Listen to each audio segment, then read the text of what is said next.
has been the complete opposite of what I thought going into it was going to be. It's been nothing but love. If you were to package everything good and beautiful about music, and particularly your shot, into a little ball and just apply it to the world, it would be in a better place, because it is about love, it's about oneness, and it's about music. Welcome home to You Are the Compass with producer and host Jessie Clayton. This is a podcast about the turning points in life that awaken us to new directions and the inner guidance that helps us navigate them.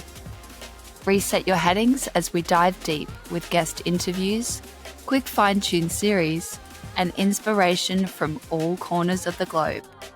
From wherever in the world you have joined from today, you have arrived. Hi humans, and welcome home to You Are the Compass. It's September in Australia, and you know what that means. Bye-bye winter and hello new season. The sun is shining and people seem to have a little spring in their step. Now, since returning back to Sydney, I have mentioned it more than once. I have met some incredible people, and tonight just leveled up.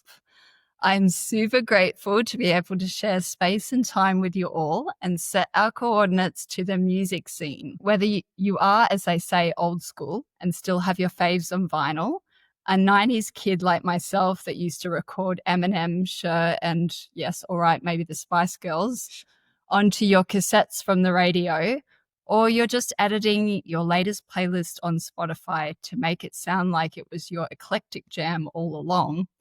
It's all relevant, it's all connection, and you belong. This is your safe space. Gosh, I'm thinking I should start writing songs for the stars at this rate. No, but in all seriousness, there is some incredible talent out in the world, and this person who I have the honor of being sat next to is no exception. I'm flattered. I have in our little virtual studio with me a rising star in their own right. You know, there's beautiful people out there that just seem to envelope a room in an abundance of light. Skēma, Jagger, welcome home to You Are the Compass. Wowee, what an intro. I feel like we should hang out a bit more if I'm getting that sort of gassing up. It was beautiful. I didn't get to read any of that introduction. I skimmed over it, but that was beautiful. How fun. And thank you for having me in your space. I'm so excited. I think to preface this conversation, we were just chatting before we kicked off. I think this is going to go in many different tangents, and I'm so happy for it. But yeah, in the lens of ADHD and creativity, we're going to have fun. We're going to have fun. So who knows where we're going to end up, but I'm sure it's going to be a beautiful conversation, and I can't wait. I love that. Crew, we have our coordinates for DMB, drum and bass. Let's tune in. Daniel, Jagger, Skēma, let's start at the beginning of the set. First track, where does the DJ name Skēma come from? DJ name, how long have you got? How long do we have? We'll keep going. Skēma. Okay, well, Skēma's been a project that's been kind of in the pipeline, I'd say about a year or so. But the word, I'll go back to where I started, I guess. Yes. So Skēma came about from a discovery with schema therapy. And I'm not a psychologist, but at the time, this kind of happened at the start of last year, and I was in a bit of a tricky position with relationships, which is kind of a bit of a buzzword to how we got here, which I'll get into. But I was doing a form of cognitive behavioral therapy focusing on internal family systems. And I was kind of in this relationship that was getting a little bit tricky. And in that trickiness of the relationship, I stumbled upon Skēma. I guess schema is a thought process or patterns that kind of lay the foundations and framework of our lives, I guess. But schema therapy, when I discovered it, it just changed my life completely. So I was in a bit of a tricky relationship last year. I was sort of starting therapy for the first time. And essentially in this relationship, we'd been announced a 2-week break. And in that 2-week break, I went to the library. I was told by my therapist at the time to go and do some research in schema therapy. And I basically took 2 days off work. I found this book. It sounds really cheesy. It's called Reinventing Your Life by Eric Berne. And the more I read this book over this 2-day period, the more I really resonated with what schema meant. And I'm not a psychologist, and I don't really understand the ins and outs of schema therapy.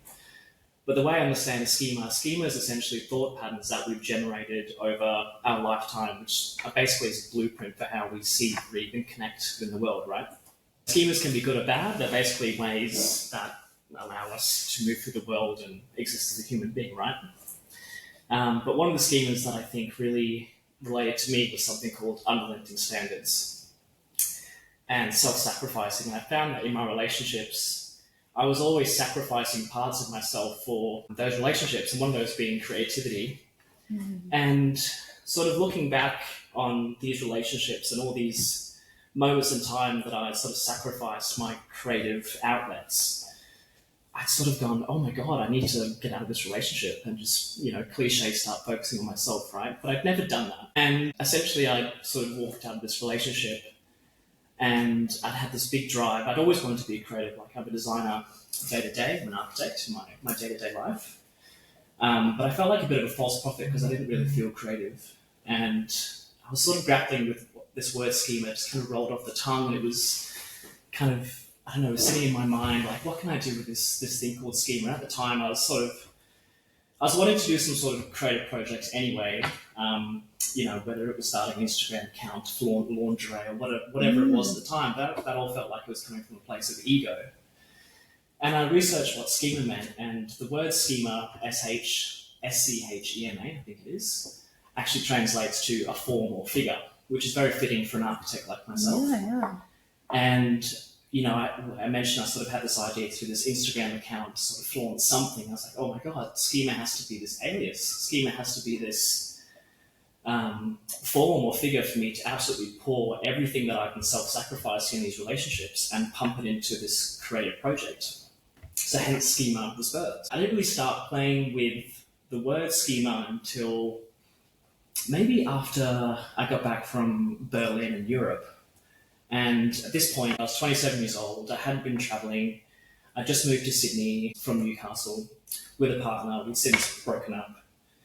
And I'd had this amazing experience in Europe, which we can talk about. But essentially, I met this guy in Berlin, and we were sort of smoking a cigarette outside of a cafe out of a really shit time in London. He says, hey, what are you doing tonight? And I was kind of in my little fishnet stockings. I had no idea where I wanted to be. I was super tired. It was a shit time in London prior, and I got there with no idea what to do in Germany.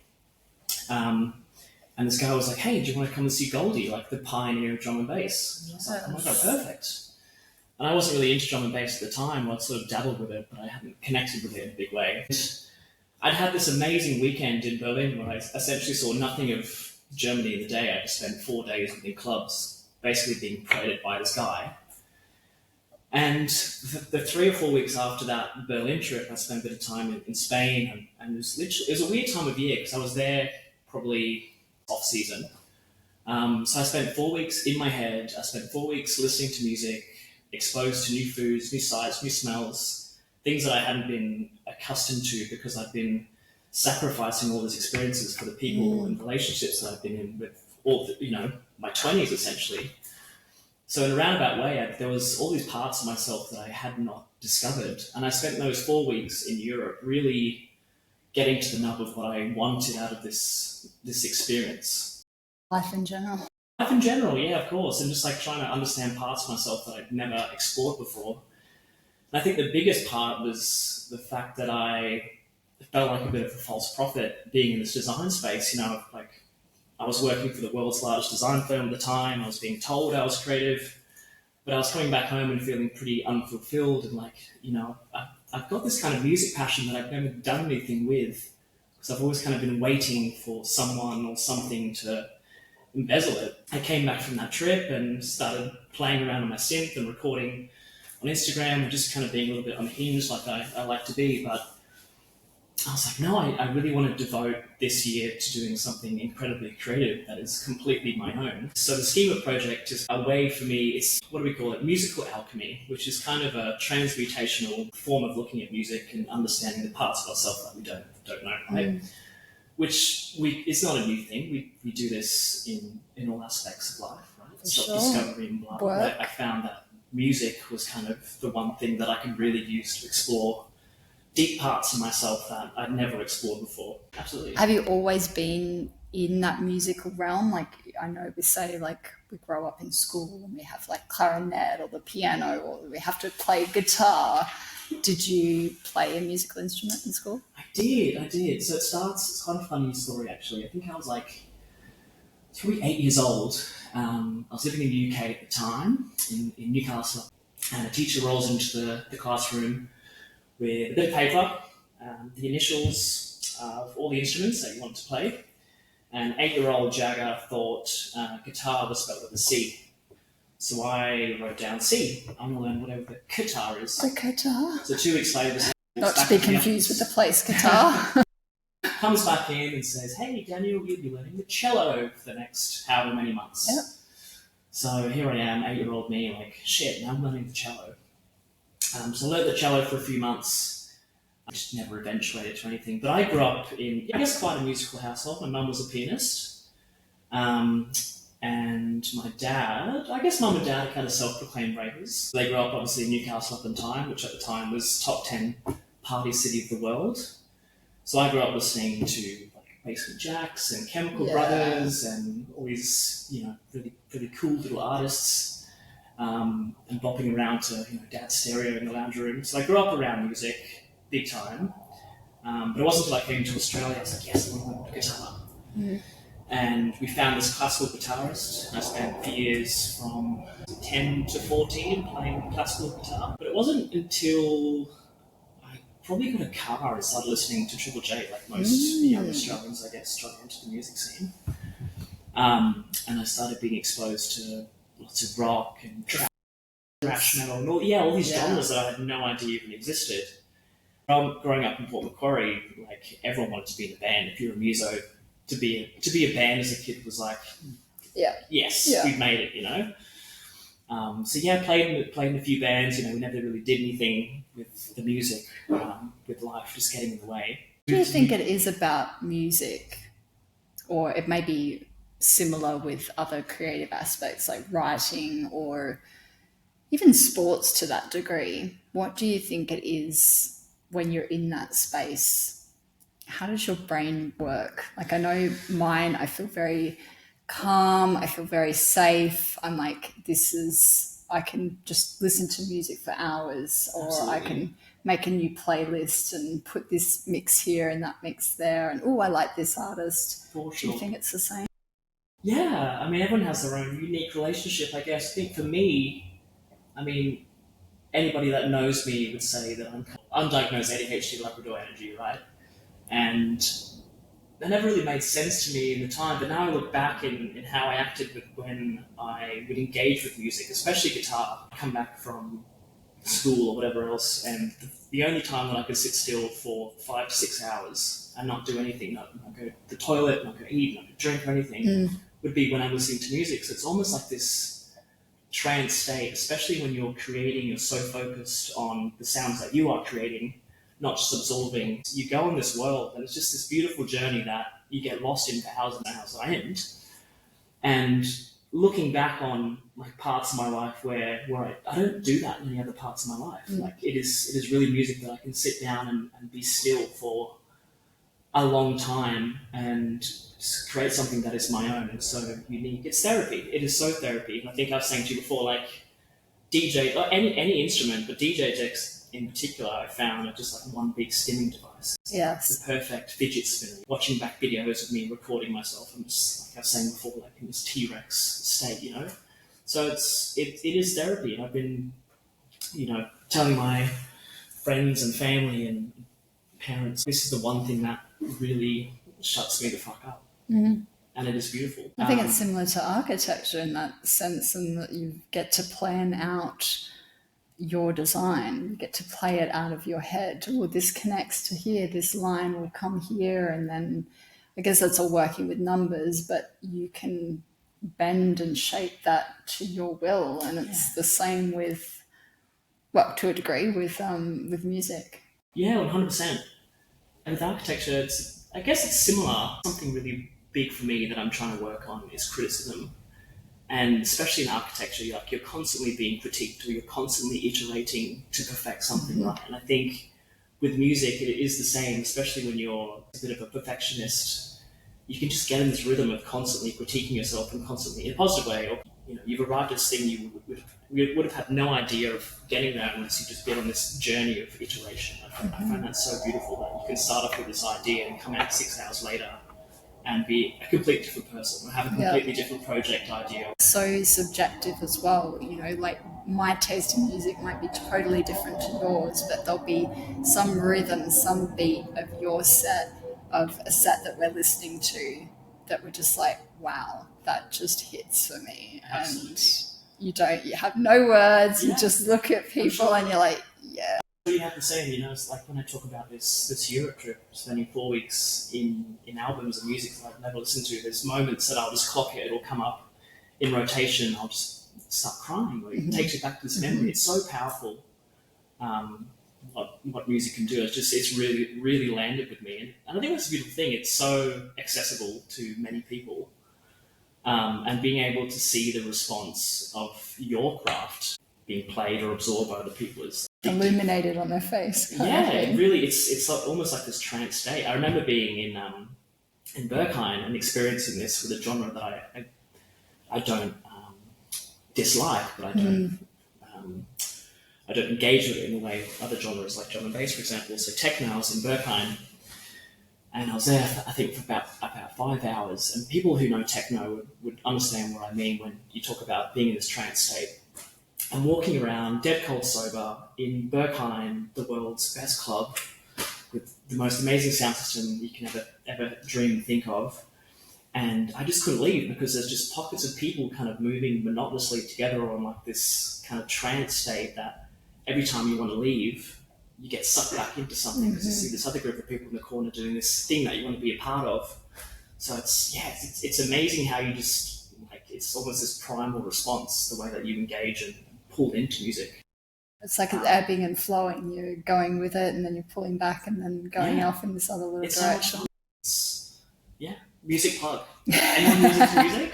Please. We've got the Rode microphone in. Have a little jam. Tell me, Your Shot. Where did for those of you who don't know, Your Shot is a talent competition, a DJ talent competition. Is it just in Australia or has it? Well, yeah, it's the world's largest aspiring DJ competition. There you go, the world's largest. I don't know where it was started, do you? I think here. Here, okay. No, that's all right, that's all right. We'll check that out later. Actually, that was a nice point. So the CEO came in on one of the last meetings of our Your Shot meeting. For those that don't know Your Shot, it was a 6-week intensive program, 3 hours a week. You learn how to do basic DJ skills. And this will be in every genre of any genre, whatever you want to play. K-pop, people playing SpongeBob, whatever you want to play. It is. And it's in every capital. And what percentage actually get through out of all that? I was reading up on this. I want to say it's something like 9%. So out of all the applicants that they get every year, only 9% get through. And then for the position that this person, you know. I don't quite remember the number, but I think they said about 3,000 for Sydney, let alone the nation. I think there was around 300 DJs, but don't quote me on numbers. I'm not a numbers guy. He's a music guy. It was absolutely exceptional. It was the best, probably one of the best experiences I've ever had in my life. And I so candidly accepted it. You know, I think I was on a bus ride somewhere, and someone that I want to give a huge shout out to because she has been an absolute driver in this creative journey, Beverly, had just sent through a text message one day on the bus. I was like, you should freaking do this thing. We just come back from sound bath experience at Port Macquarie at my parents' house. It's really beautiful. You know, it was quite witchy. We did the whole tarot card situation and spent 2 days playing. I've got a Korg mini log synthesizer and just making weird sounds. And I'd sort of given a bit of an outline of where I wanted to take Schema. At that point, Schema was just an idea, like it was a form or a figure that I wanted to put this creative thing into. Anyway, a few weeks after that Port Macquarie trip, Beverly had sent through this competition, and immediately I was like, yes, absolutely, let's do this, why not? And the funny story is I didn't get in for the first time, because me being ADHD, instead of checking that I had no DJ experience, I actually checked I had too much DJ experience. So on the night of us finding out whether we got in, I got a text message to say, sorry, you're not in, you have too much DJ experience. And I was like, oh my God, are you kidding me? When I didn't get it, because I was really rooting for this thing. I want to engage with the city in a way that I've never engaged with. To circle back, I moved to Sydney with a partner at the time for the sole intention to be a creative and engage with a city and engage with people in a completely new way. And for a few years, I didn't do that. And this was a really great opportunity for me to do that. I had no intention of winning this thing. I had no intention of winning my stage or becoming a finalist. I wanted to do this thing because I wanted instant community. And I wanted to play a gig at the end of the year. They were my two goals, make some mates and play a show. And I entered it thinking it was going to be just a group of ego and everyone was out cutthroat because, you hear stories of the musical industry and blah, blah, blah. And I was going, this is going to be intense. And it was the complete opposite. Everyone is incredibly endearing. I've walked out of this 8-week program with, friends for life. Everyone is so hungry to either give you a gig or support you or just champion you on social media or champion you face to face. There's people coming up to me in the last few weeks that have been really endearing, going, oh my God.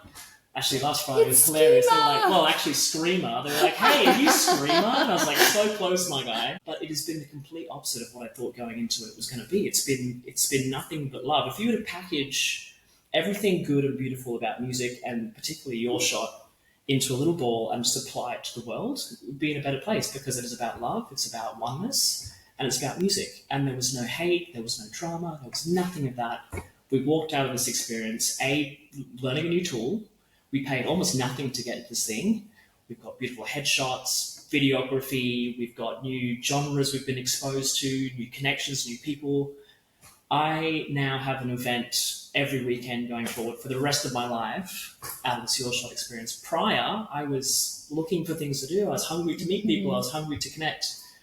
And all of a sudden, I'm having to say, no, I can't because I just don't have capacity to do all these things. I want to come and support you every day of the week, but I simply cannot. So it's funny when you get into these flow states or synchronicities, everything just kind of feels like it's going the right direction, right? And I think for the most part, ever since I've moved to Sydney, a lot of those doors have been so open. I think it's really just being receptive and accepting and saying yes, and basically, fuck it, let's give this a go. Yeah. You're vibing with them, it's the frequency and vibration that you're operating at. Absolutely. Everything just starts falling into place. Quirky and weird. And I think that was a community that I was really, really rooting for. I tried different communities in and around Sydney. I've been active in the queer spaces. I've been active in, I did Muay Thai. I was playing in the Convicts, shout out the Convicts rugby team. And those communities, I was, as much as I'm still very much a part of them, this community is home, Yeah. And I think that's where I get the most excitement about this project and the encouragement for Schema and what Schema's about. Schema is not just this art project, it's meant to be this collaborative, transmutational art journey. Let's get back to the application. How did you get into Your Shot this year? How did I get into it? With the wrong tick box. Oh my God. Okay, so another did you contact them?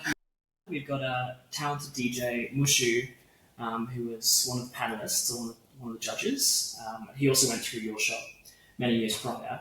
Messaged him and said, hey, my guy, what's going on? I don't know what's happening, but I haven't been let in. Can you please help me out? He's there frantically messaging the group chat going, my boy didn't get in. What's going on? Da, da, da. Anyway, 20 minutes later, they messaged him like, dude, you ticked the wrong checkbox. He's in. It's all good. It's all good.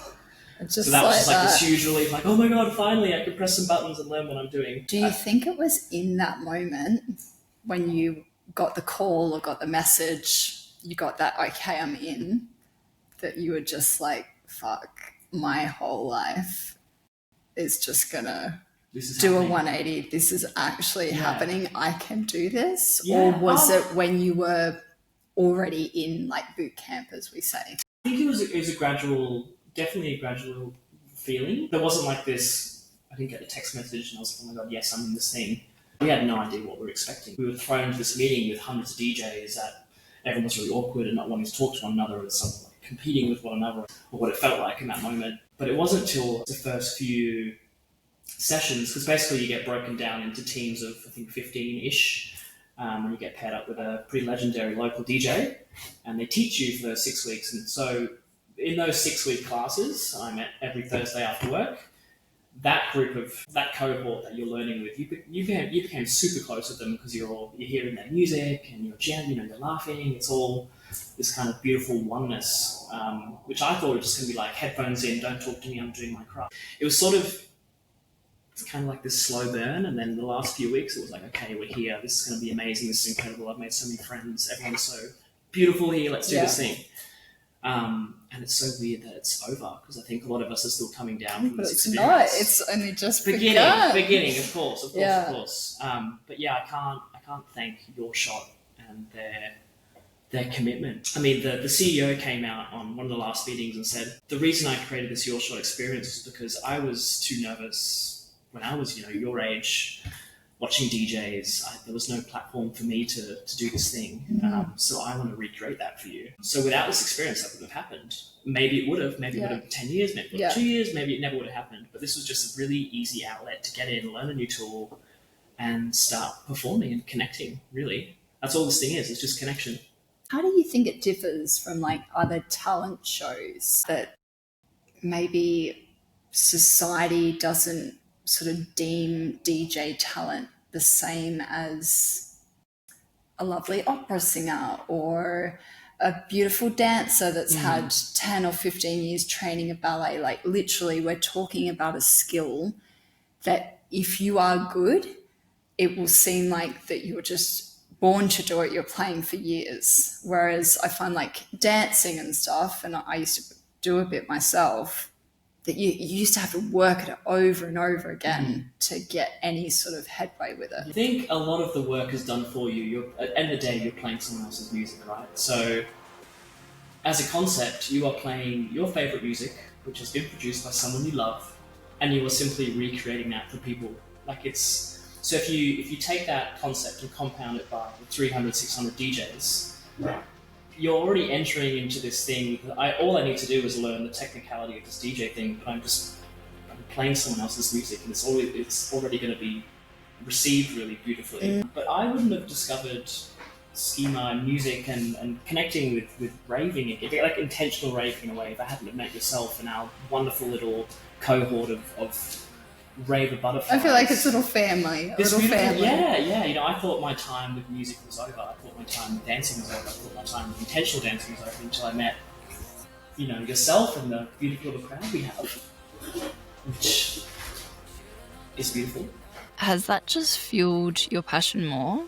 Like I asked you this at a few of the events that we've been to since, and I'd never heard I say music because it's a talent, it's an art form. I had never heard you play before. And I just think there's so much talent in your head, in those fingers, everything. What point do you get to when you're like, oh, I can see my name up in lights kind of thing? I can see Skēma up there. I can see myself exactly where I'm watching this DJ right now. I mean, the Your Shot experience definitely validated a lot of that. I spent weeks kind of in my head going, I want, going back to being very conscious of how I move and work through the world, and I'm always very conscious of how other people view me, living up to other people's expectations. I always wanted to be a performer or creative in some kind of way. It's why I'm doing architecture, but it kind of felt like a false prophet. But the Your Shot experience, I think, definitely validated that. Like, okay, yes, now I can see it. Now I can visualize it because I've been there and I've seen the response that came out of it. Seeing the crowd, the way that they reacted was like, oh, okay, I can make people happy and, to have a little fun while I'm doing it, which isn't that the whole point of life? Beautiful. It just feels like you resonate with them more. I always say, like, you can't make someone feel it. But if you're just giving off that energy, if you're just putting it out there, they're going to just draw it in. Yeah. They'll resonate it through their own existence. At the end of the day, I wore a silly little outfit. I curled my hair. By the way, it was amazing. It wasn't silly. It was amazing. I'm waiting for it. Maybe Maybelline. Maybe she's born with it. Yeah, #Maybelline. I think that's what's so beautiful about the genre I play as well, the subgenre, like dance floor. I wasn't traditionally a dance floor guy. I was really doing minimal drum and bass. Like I really resonated with that in a really weird way. It just scratches the brain in ways that other subgenres don't. And then I started listening to dancehall and I was like, I can really see this being received by the crowd in a really unique way. The energy that came out of particularly dance floor drum and bass, and the energy that the crowd then gives off, you're just constantly feeding this thing, and I think that's what's so addictive, and any performer talks about that, right? Feeding off the crowd. So no, to go back to your question, I didn't really see it actualizing into something until post, and the week after, where there's probably a week of fame where it was all like, I was getting tagged in all these videos and whatever else, and that all felt really endearing, but it just kind of solidified this idea that I've been crafting, or kind of had in my head for so long, and now it's like, okay, no, let's do something with this now, because it's got such a beautiful response. And you know what, fuck it, I am a creative, there's all these internal battles with myself. There's been multiple moments where I go into this position where I kind of split off into two, and I'm having this internal battle with myself, and picture yourself literally splitting. In the course of 12 months, I've been having this conversation with a version of myself saying, are you ready to do this? Are you ready to completely individuate, be individuating from your parents and what they expect of you, or what you expect of yourself, or what others expect of yourself? Are you just going to sift into this role of being a creative and giving it everything? And being in these relationships where I've been self-sacrificing and having this unrelenting stance and blah, blah, blah, I never had the opportunity to address that part of myself and say, yes, let's do this. That only came about, after the Berlin trip, after discovering schema therapy, and after doing the work and doing the shadow work and all this really, really hard part work that I don't think a lot of people get the opportunity to do because it is so uncomfortable. Maybe it's circumstantial, like they've pushed themselves to the limit in every area of their life. They go and get married, or they have the kids and have that midlife crisis, or they have a breakdown at school and then their parents might send them off to boarding school, or they don't want to deal with it themselves. And I think there comes a time in your life where it's all the circumstances and the environment that you're in. Like if you were in another space at the minute, you wouldn't have been ready to deal with this awesome epiphany that you've had and its community. I think is the biggest thing. And I go back to your wonderful episode you did with your beautiful dad, which I can't wait to see more series of. But he talks. We seem to be giving a shout out to my dad on every single episode. So it was such a beautiful message. But I think what he spoke about a lot was this, feeling secure in being alone. Mm-hmm. And I think that's been a huge driver for myself, and not being used to being alone, and not sitting with that aloneness. And music's been an opportunity for me to understand and rewrite how I act and be alone, if that makes sense. But yeah, it's really at the crux of it. It's just taking ownership of the thing. For years I knew that I wanted to be a creative. For years I knew I wanted to do something with music or perform in some capacity, whatever it was. If it was just playing a jazz club or whatever, I was happy doing that. But I never took ownership of it because I was always relying on somebody else. And that's so cliche, and I know it's not a unique human experience, but it was really just a moment in time for me where I said, fuck it, I'm going to own this and give it everything. And what's come out of it, what has come out of it, and eventuated out of this whole journey has been so endearing, and it just feels right. It's crazy. Let's circle back round, because I know we're going to do another schema series soon. If you could give your childhood self a piece of advice back when you were playing the instruments, the guitar, what would it be? This hits home. Have fun and play. Thanks, beautiful family, for tuning your coordinates over to us. We trust that the cadence has resonated with you just on the frequencies that you need at this moment in time. Where shall we venture on the next track for the Schema series set? How about we unpack with Jagger a fascinating topic, EMDR. We'll let you know what that stands for on the next episode. You've been listening to You Are the Compass with your producer and host, Jessie Clayton, and the beautiful light of Schema.